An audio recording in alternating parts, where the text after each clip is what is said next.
Instagram 母公司 Meta Platforms 星期二表示，該公司擴大咗針對青少年嘅安全措施範圍，未經父母同意，16歲以下嘅 Instagram 用戶無法進行直播或關閉私信中裸露內容嘅模糊處理。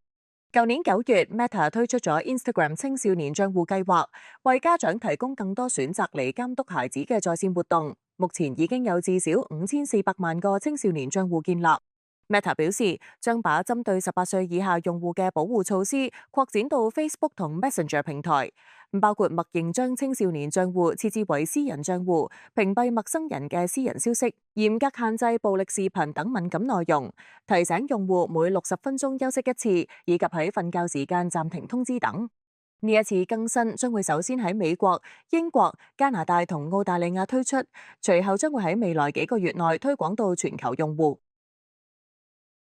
天下衛視記者編輯報道。